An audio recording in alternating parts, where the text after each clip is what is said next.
ದಯವಿಟ್ಟು ನಾನು ಮಾತಾಡಲ್ಲ ಬಿಡ, ನಿಮ್ಮ ಇಬ್ಬರಿಂದನೇ ಕಾಟ ಆಗ್ತಾರೆ. ಸುಮ್ಮನೆ ನಿಮ್ ದೊಡ್ಡವ್ರು ಕೇಳ್ತಾವ್ರು ಮಾತಾಡ್ತಾ ಇದೀವಿ.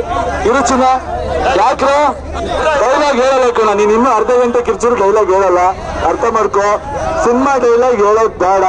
ನಾನು ಮನ್ಸಾರೆ ಮಾತಾಡ್ತಾ ಇದೀನಿ, ಕೇಳಿಸ್ಕೊಳ್ಳಿ. ಅಣ್ಣ 18ನೇ ತಾರೀಕು ನಡೆಯೋ ಚುನಾವಣೆಯಲ್ಲಿ ಅಂಬರೀಷ್ ಅಣ್ಣ ಅವ್ರ ಪತ್ನಿ ಸುಮಲತಾ ಅಂಬರೀಷ್ ಅವ್ರು ನಿಂತಿದ್ದಾರೆ. ನೀವು ನೋಡ್ತಾ ಇದ್ದೀರಾ, ಅಂಬರೀಷ್ ಅಣ್ಣ ಚೆನ್ನಾಗಿದ್ದಾಗ ಯಾರ್ಯಾರು ಅವ್ರ ಜೊತೆಲಿದ್ರು, ಆರಾಮಾಗಿದ್ರು, ಚೆನ್ನಾಗಿದ್ರು, ಖುಷಿಯಿಂದಿದ್ರು, ಅವ್ರ ಬಗ್ಗೆ ಒಳ್ಳೇದ್ ಮಾತಾಡ್ಕೊಂಡಿದ್ರು.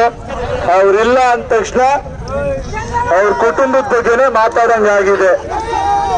ದಯವಿಟ್ಟು ಒಂದೇ ರಿಕ್ವೆಸ್ಟ್,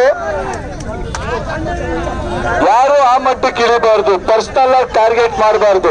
ಟಾರ್ಗೆಟ್ ಮಾಡಿದ್ರೆ ನಮಗೂ ಬರುತ್ತೆ, ನಮಗೂ ಬುದ್ಧಿ ಇದೆ. ಅದರ ಅವಶ್ಯಕತೆ ಇಲ್ಲ. ಪ್ರೀತಿ ವಿಶ್ವಾಸದಲ್ಲಿ ಹೋಗೋಣ. ಎಲ್ಲದಕ್ಕಿಂತ ಹೆಚ್ಚಾಗಿ ಚುನಾವಣೆಯಲ್ಲಿ ಪ್ರಜಾಪ್ರಭುತ್ವ ವ್ಯವಸ್ಥೆಯಲ್ಲಿ ಯಾರು ಬೇಕಾದ್ರೂ ನಿಲ್ಬಹುದು, ಯಾರು ಬೇಕಾದ್ರೂ ಕೆಲಸ ಮಾಡ್ತೀನಿ ಅಂತ ಬರ್ಬೋದು. ಗಂಡ ಇಲ್ಲ ಮನೆಗೆ ಸೇರ್ಕೊಬಿಡಿ ಅಂದ ತಕ್ಷಣ ಅವ್ರು ಮನೆಗೆ ಸೇರ್ಕೊಳ್ಳೋ ಕ್ಯಾಟಗರಿ ಅವರಲ್ಲ. ಅಂಬರೀಷ್ ಅಣ್ಣನ ಹೆಂಡತಿ ಅವರು, ಮಂಡ್ಯದ ಸೊಸೆ ಅವರು, ಭಯ ಪಡಲ್ಲ. ದಯವಿಟ್ಟು ಅರ್ಥ ಮಾಡ್ಕೊಳ್ಳಿ.